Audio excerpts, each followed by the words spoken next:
Hello बच्चों। आप सभी कैसे हैं? मैं उम्मीद करता हूँ आप सब अच्छे होंगे, स्वस्थ होंगे, मस्त होंगे और पढ़ाई भी अच्छे से कर रहे होंगे। आज हम लोग जो है क्लास 10th चैप्टर फर्स्ट के एमसीक्यूज को करने वाले हैं। चैप्टर को हम लोग पढ़ चुके हैं। जिसने नहीं देखा है वो जा करके चैनल पे online study with Om Prakash पर जाके देख ले। और उसके बाद जो है उस पे बनने वाले जितने भी हमारे बोर्ड में पूछे जाते हैं प्रश्न एमसीक्यूज टाइप के, उसको आज हम लोग कवर करेंगे। फिर उसके बाद हम लोग पूरा डिस्क्रिप्टिव क्वेश्चंस को भी देखेंगे।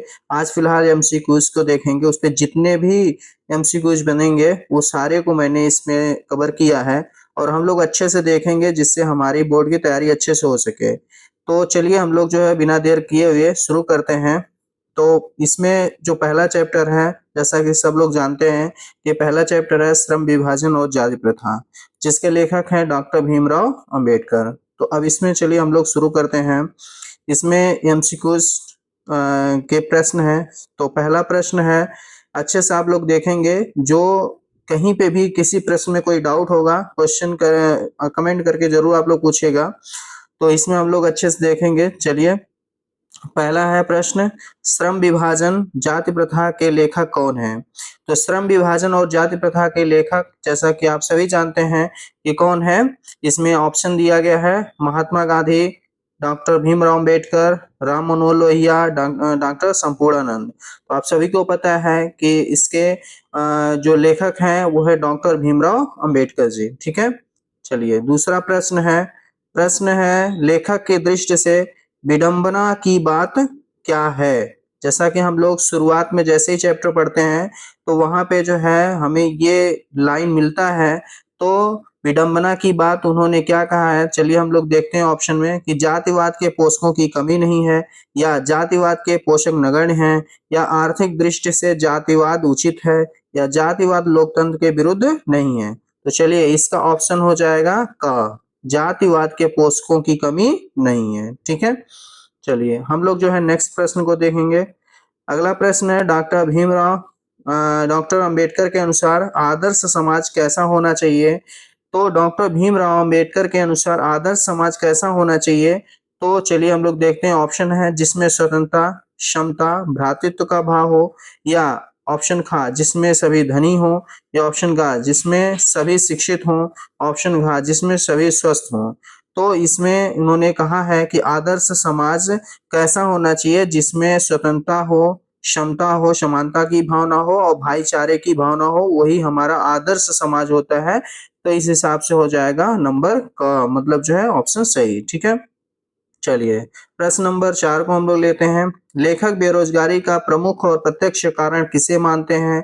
ऑप्शन है अशिक्षा को, ऑप्शन ख जो है जनसंख्या को, ऑप्शन ग जाति प्रथा को, ऑप्शन घ उद्योगों की कमी को। तो लेखक ने बेरोजगारी का प्रत्यक्ष कारण किसे माना है? जाति प्रथा को। ठीक है। ऑप्शन ग हो जाएगा सही।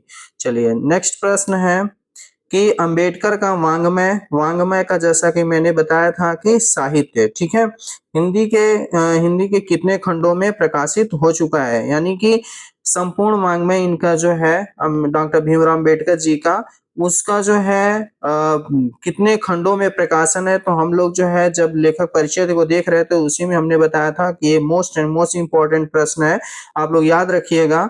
तो चलिए हम लोग देखते हैं। ऑप्शन क 15 खंडों में, ऑप्शन ख 17 खंडों में, ऑप्शन ग 19 खंडों में, ऑप्शन घ 21 खंडों में। तो इसका ऑप्शन कौन सा सही हो जाएगा? चलिए बताइए आप लोग कमेंट करके। तो इसका ऑप्शन हो जाएगा घ 21 खंडों में। ठीक है। चलिए, नेक्स्ट है अगला प्रश्न है, डॉक्टर भीमराव अंबेडकर का जन्म कहाँ हुआ था? तो इसका ऑप्शन हो जाएगा ऑप्शन क महू मध्य प्रदेश, ऑप्शन ख गोरखपुर उत्तर प्रदेश, ऑप्शन ग डुमरांव बिहार, ऑप्शन घ दानकुनी पश्चिम बंगाल। तो इसका ऑप्शन कौन सा हो जाएगा? इसका ऑप्शन हो जाएगा क महू मध्य प्रदेश। ठीक है। नेक्स्ट है प्रश्न कि डॉक्टर अंबेडकर का जन्म कब हुआ? ठीक है। तो इसमें आप लोग ऑप्शन को देख के भी पहचान रहे होंगे, फिर भी हम लोग चारों ऑप्शन को देख लेते हैं। कभी भी एमसीक्यूज टाइप के प्रश्न आप लोग करिएगा तो जल्दबाजी में किसी एक ही ऑप्शन को देख करके टिक नहीं करना, हमें चारों ऑप्शन को अच्छे से पढ़ना है, फिर हमें जो है ऑप्शन उस उत्तर वाले ऑप्शन पे जाना है। तो यहाँ पे है पहला ऑप्शन नंबर का 14 अप्रैल 1891 ईस्वी, दूसरा ऑप्शन है खा 20 अप्रैल 1892 ईस्वी। नंबर ग 15 अगस्त 1889 ईस्वी। नेक्स्ट घ ऑप्शन है 26 जनवरी 1890 ईस्वी। तो यहाँ पे एकदम आप लोगों को पता होगा 14 अप्रैल को डॉक्टर भीमराव अंबेडकर की जयंती मनाया जाता है। तो यहाँ ऑप्शन है 14 अप्रैल 1891 ईस्वी, ऑप्शन नंबर का सही है। ठीक है, चलिए प्रश्न नंबर 8 को हम लोग देखते हैं। डॉक्टर अंबेडकर के चिंतन व रचनात्मकता के मुख्य कितने प्रेरक व्यक्ति थे? तो हम लोग ये भी देखे थे जब पढ़ रहे थे चैप्टर को कि प्रेरक व्यक्ति इनके कौन कौन से थे। तो इसमें हम लोग देखे थे महात्मा बुद्ध, कबीर और ज्योतिबा फूले। ठीक है, तो 3 व्यक्ति थे। तो यहाँ ऑप्शन देख सकते हैं, ऑप्शन का में 2, ऑप्शन खा 3, ऑप्शन गा 4, ऑप्शन गा 5। इसका ऑप्शन सही हो जाएगा ऑप्शन खा 3। ठीक है, चलिए यहाँ पे देखिए अगला प्रश्न उन्हीं से संबंधित है कि बुद्ध, कबीर और ज्योतिबा फूले किसके प्रेरक व्यक्ति थे? तो अभी जस्ट हम लोग पीछे ही बात किए हैं, तो डॉक्टर भीमराव अंबेडकर के। ठीक है, चलिए नंबर प्रश्न 10, इसमें जाति पाति तोड़क मंडल भाषण लाहौर में कब हुआ था? तो ऑप्शन खा है 1935 में, ऑप्शन खा है 1936 इसमें, ऑप्शन गा 1937 ईस्वी, ऑप्शन घा 1938 ईस्वी। तो इसका ऑप्शन हो जाएगा ऑप्शन खा 1936 ईस्वी। ठीक है, चलिए प्रश्न नंबर 11 है श्रम विभाजन और जाति प्रथा पाठ अंबेडकर के किस भाषण का संपादिक अंश है? तो इसमें ऑप्शन हो जाएगा, ऑप्शन का है जेनेसिस एंड डेवलपमेंट, ऑप्शन खा हु आर शूद्राज, ऑप्शन गा एनिहिलेशन ऑफ कास्ट, ऑप्शन घा द कास्ट इन इंडिया। तो इसका ऑप्शन हो जाएगा ऑप्शन गा एनिहिलेशन ऑफ कास्ट। ठीक है, चलिए हम लोग जो है नेक्स्ट देखते हैं प्रश्न नंबर 12। एनिहिलेशन ऑफ कास्ट का हिंदी रूपांतरण किसने किया था? ये भी मैंने बताया था चैप्टर को पढ़ाते समय कि मोस्ट इंपॉर्टेंट है, तो आप सभी नाम याद रखे होंगे। फिर भी हम लोग चारों ऑप्शन देख लेते हैं। ऑप्शन का ललई सिंह यादव, ऑप्शन का किशोरी लाल, ऑप्शन का मोहन वाजपेयी, ऑप्शन का रामचंद्र शुक्ल। तो इसमें ऑप्शन कल हो जाएगा ललई सिंह यादव। ठीक है, ऑप्शन यानी प्रश्न नंबर 13 है अंबेडकर के अनुसार भाईचारे का वास्तविक रूप कैसा होना चाहिए? ठीक है, तो ऑप्शन का शक्कर और पानी के मिश्रण के समान, ऑप्शन का दूध और पानी के मिश्रण के समान, ऑप्शन का तिल तंडुल के मिश्रण के समान, ऑप्शन घ नमक और पानी के मिश्रण के समान की तरह। तो हम लोग जो है इसमें देखते हैं ऑप्शन खा दूध और पानी के मिश्रण की तरह होना चाहिए। डॉक्टर अंबेडकर ने भाईचारे को दूध और पानी के मिश्रण के समान माना है। ठीक है, तो प्रश्न नंबर 14 है जाति प्रथा मनुष्य के पेशे को किस प्रकार प्रभावित करती है? तो यहाँ पे ऑप्शन का है यह मनुष्य को जीवन भर के लिए एक ही पेशे में बांध देती है, ऑप्शन खा यह मनुष्य को रोजगारोन्मुखी बनाती है, ऑप्शन ग यह मनुष्य को पेशा बदलने की स्वतंत्रता देती है, ऑप्शन घ इसमें मनुष्य का पेशा बहुत उन्नत हो जाता है। तो कभी ऐसे प्रश्न आए ना तो आप सब देख सकते हैं, जो ऑप्शन गलत लगता है उसको पहले काटते जाइए। देखिए जाति प्रथा मनुष्य के पेशे को किस प्रकार प्रभावित करती है? तो इसमें यह मनुष्य को रोजगारोन्मुखी बनाती है, ये ऐसे गलत हो जाता है। यह मनुष्य को पेशा बदलने की स्वतंत्रता देती, कभी नहीं देती। यह इससे मनुष्य का पेशा बहुत उन्नत हो जाता है, ये भी गलत है। तो अपन ऑप्शन हो जाएगा का यह मनुष्य को जीवन भर के लिए एक ही पेशे में बांध देती है। ठीक है, तो ऑप्शन का इसका सही हो जाएगा। चलिए नंबर प्रश्न 15 है the caste in India their mechanism किनकी रचना है? तो हम लोग इनकी रचनाओं को पढ़े हैं डॉक्टर भीमराव अंबेडकर जी के, तो उसमें देखे हैं कि इनकी रचना में the caste in India their mechanism किसकी है? डॉक्टर भीमराव अंबेडकर की। चलिए प्रश्न नंबर 16 है हु आर शूद्राज किसकी रचना है? डॉक्टर राजेंद्र प्रसाद की है, ऑप्शन खा डॉक्टर भीमराव अंबेडकर की है, ऑप्शन गा जवाहरलाल नेहरू की है, ऑप्शन खा बाल गंगाधर तिलक की है। तो ये भी रचना किसकी है? डॉक्टर भीमराव अंबेडकर की। ठीक है, चलिए प्रश्न नंबर 17 को देखते हैं बुद्ध बुद्धा एंड हिज धम्मा के लेखक कौन है? तो ऑप्शन का नलिन बिलोचन शर्मा, ऑप्शन खा गुणाकर मुले, ऑप्शन गा भीमराव अंबेडकर, ऑप्शन घा बिरजू महाराज। तो इसका भी ऑप्शन हो जाएगा सही कौन सा? ऑप्शन जो है ग भीमराव अंबेडकर। ठीक है, प्रश्न नंबर 18 आधुनिक सभ्य समाज कार्यकुशलता के लिए किसे आवश्यक मानता है? तो ऑप्शन का श्रम विभाजन को, ऑप्शन खा धन विभाजन को, ऑप्शन गा जन विभाजन को, ऑप्शन घा जाति विभाजन को। तो यहाँ पे जो आधुनिक सभ्य समाज है वो कार्य कुशलता के लिए श्रम विभाजन को आवश्यक मानता है, ऑप्शन नंबर का। ठीक है, चलिए प्रश्न नंबर 19 है, जाति प्रथा भारत में बेरोजगारी का एक कारण बनी हुई है, वो क्या कारण है? प्रत्यक्ष कारण, ख प्रमुख कारण, ग का और खा दोनों, घ इनमें से कोई नहीं। तो इसका ऑप्शन हो जाएगा सही आपका जो है ग, प्रत्यक्ष और प्रमुख प्रमुख दोनों। ठीक है, चलिए नेक्स्ट है, हम लोग जो है देखेंगे मूक नायक किसकी, मतलब मूक नायक क्या है? मूक नायक क्या है? एक अखबार है या पत्रिका है या पुस्तक है या कहानी संग्रह है? तो मूक नायक डॉक्टर भीमराव अंबेडकर जी की पहली पत्रिका है। तो आप लोग इसका उत्तर याद रखिएगा, खा पत्रिका। मूक नायक क्या है? पत्रिका है। ठीक है, चलिए ऑप्शन हम लोग प्रश्न नंबर 20 है, डॉक्टर भीमराव अंबेडकर की मृत्यु कब और कहाँ हुई? ठीक है, तो आप सब जो है जब इनका जीवन परिचय देख रहे थे तो उसमें जो है डॉक्टर भीमराव अंबेडकर की मृत्यु की बात की गई थी, कब और कहाँ हुई थी? तो चलिए ऑप्शन देखते हैं। ऑप्शन नंबर का 1956 दिल्ली में, ऑप्शन खा 1957 मध्य प्रदेश में, ऑप्शन ग 1958 वाराणसी में, ऑप्शन घ 1959 बिहार में। तो इसमें ऑप्शन सही हो जाएगा कि ऑप्शन का 1956 दिल्ली में। ठीक है, चलिए प्रश्न नंबर 21 है, अंबेडकर के पिता का नाम क्या था? ठीक है, यहाँ पे देखिए कुछ ऐसे क्वेश्चंस को मैंने लिया है जो आपके पुस्तक में नहीं दिया गया है, फिर भी हम लोग जो है ये सब जानते रहेंगे, कभी ऐसे प्रश्न पूछ ले तो वहां पे हमें कोई डाउट ना हो।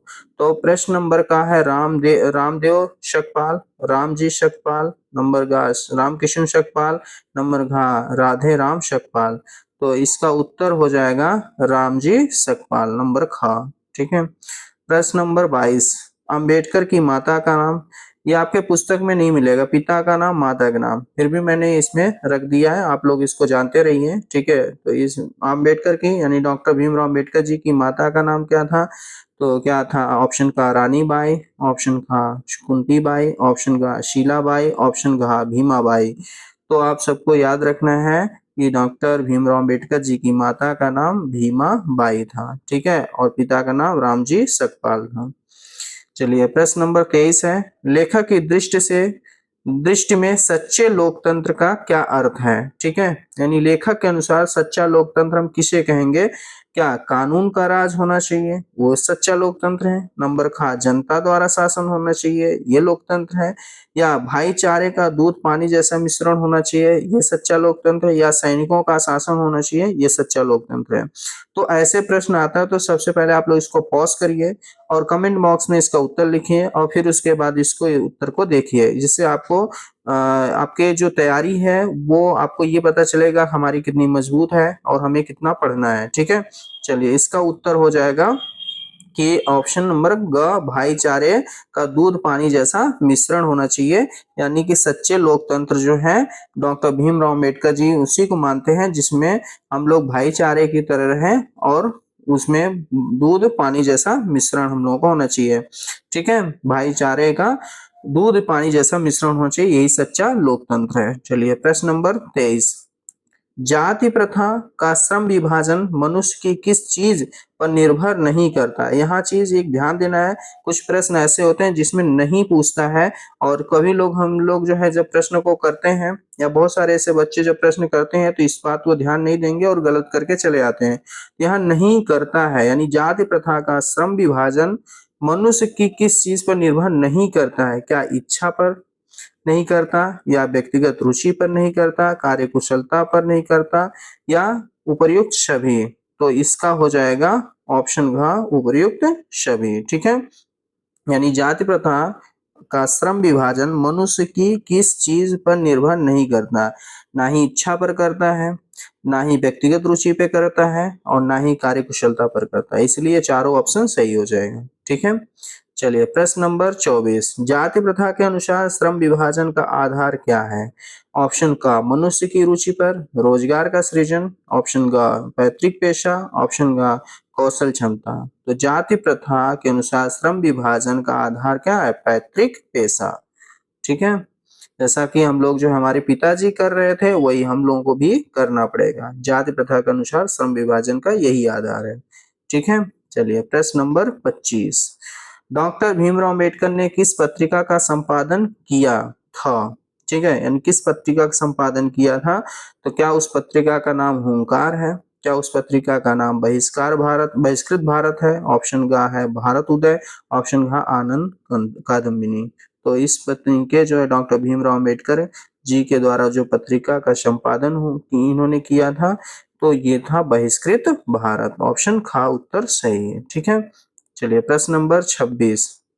भारतीय संविधान के निर्माता के रूप में हम किन्हें जानते हैं? तो ऑप्शन का महात्मा गांधी को, ऑप्शन का डॉक्टर भीमराव अंबेडकर को, ऑप्शन का जवाहरलाल नेहरू को, ऑप्शन का सुभाष चंद्र बोस जी को। ठीक है, तो आप सबको पता होगा कि ऑप्शन का डॉक्टर भीमराव अंबेडकर जी को भारतीय संविधान का निर्माता माना जाता है। ठीक है, चलिए प्रश्न नंबर 27। लेखक के अनुसार जिस समाज में ऊंच नीच का भेदभाव ना हो उसे क्या कहते हैं? समता मूलक समाज कहते हैं, ऑप्शन का सामंतवादी समाज कहते हैं, ऑप्शन का पूंजीवादी समाज कहते हैं, ऑप्शन का जातिवादी समाज कहते हैं। एक चीज ध्यान देंगे हम यहाँ पे कि जिस समाज में ऊंच नीच का भेद ना हो, ठीक है, भेद हो नहीं, भेद ना हो, इस बात को ध्यान रखेंगे।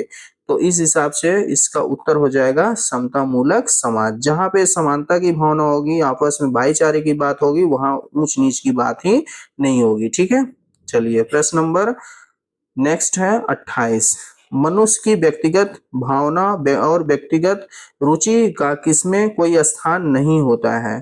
तो इसका ऑप्शन का आर्थिक विभाजन में, ऑप्शन का जातिगत श्रम विभाजन में, ऑप्शन का स्वतंत्र समाज में, ऑप्शन का इनमें से कोई नहीं।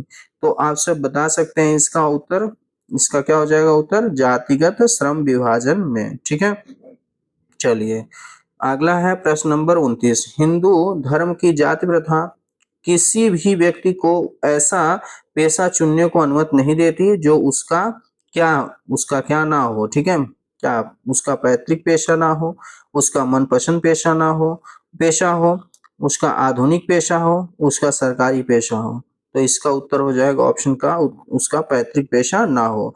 जिसका पैतृक पेशा, जो जैसे हम लोग देखते हैं कि जब चैप्टर को पढ़ रहे थे उसमें लिखा था कि हिंदू धर्म की जाति प्रथा किसी भी व्यक्ति को ऐसा पेशा वो चुनने नहीं देती है जो उसका पैतृक पेशा ना हो। ठीक है, तो इसका ऑप्शन का हो जाएगा। ठीक है, सही। चलिए प्रश्न नंबर 30। जाति प्रथा के कारण समाज में क्या पैदा होती है? जाति प्रथा के कारण समाज में क्या पैदा होता है? क्या समरसता पैदा होता है? क्या ऊंच नीच की भावना और संकीर्णता पैदा होती है? या देशभक्ति पैदा होती है? या आर्थिक प्रगति होती है? देखिए जाति पात जहां होगा वहां पे आर्थिक प्रगति तो नहीं होगी। ठीक है, तो ये भी ऑप्शन गलत हो जाएगा। देशभक्ति भी नहीं होगी और समरसता भी नहीं होगी। इसका ऑप्शन खा हो जाएगा ऊंच नीच की भावना और संकीर्णता। ठीक है, जहां जाति पात होगा वहां ऊंच नीच की भावना ऑब्वियस है पैदा होना है। ठीक है, चलिए प्रश्न नंबर है 31। श्रम विभाजन और जाति प्रथा गद्य की कौन सी विधा है? ये बहुत ही इंपॉर्टेंट है, इसको आप बहुत मोस्ट इंपॉर्टेंट में रखिएगा। ये प्रश्न पूछा जाता है कि जो चैप्टर दिया गया है, कभी भी आप किसी चैप्टर को पढ़िए उसकी विधा को जरूर याद रखिएगा। तो हम लोग इसको जब पढ़ रहे थे तो उसमें हम लोग देखे थे कि जाति प्रथा, श्रम विभाजन और जाति प्रथा ये किस गद्य की विधा है। तो इसमें हम लोग देख लेते हैं क्या ये कहानी है, ये भाषण है, या ये रेखा चित्र है, या साक्षात्कार है। तो इसका हो जाएगा ऑप्शन का भाषण। ठीक है, ये एक भाषण है। ठीक है, चलिए प्रश्न नंबर 32। अंबेडकर उच्चतर शिक्षा के लिए न्यूयॉर्क यानी अमेरिका किसके प्रोत्साहन पर गए थे? क्या वो बड़ौदा नरेश के प्रोत्साहन पे गए थे, या ग्वालियर नरेश के प्रोत्साहन पे गए थे, या जयपुर नरेश के प्रोत्साहन पे गए थे, या दरभंगा महाराज के प्रोत्साहन पे गए थे? तो इसका उत्तर हो जाएगा बड़ौदा नरेश। यहाँ पे ऑप्शन नंबर क, बड़ौदा नरेश के प्रोत्साहन पे ही अंबेडकर जी उच्चतर शिक्षा के लिए न्यूयॉर्क यानी अमेरिका गए हुए थे। चलिए प्रश्न नंबर है 33। जाति प्रथा मनुष्य को जीवन भर के लिए किसमें बांध देती है?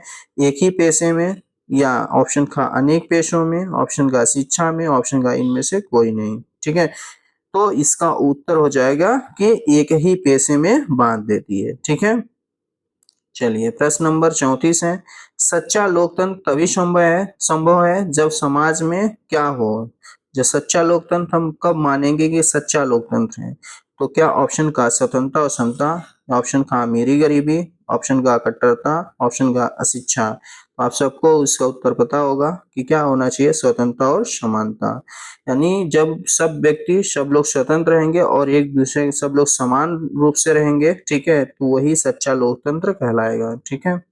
ऑप्शन नंबर 35, गर्भधारण के समय ही मनुष्य का पेशा निर्धारित कर देना किस प्रथा का लक्षण है? क्या दहेज प्रथा? बिल्कुल गलत है। क्या सती प्रथा? बिल्कुल गलत है। जाति प्रथा या बाल विवाह? बाल विवाह बिल्कुल गलत है। इसका ऑप्शन हो जाएगा ग जाति प्रथा। ठीक है। ऑप्शन नंबर है हम लोगों का 36। ठीक है।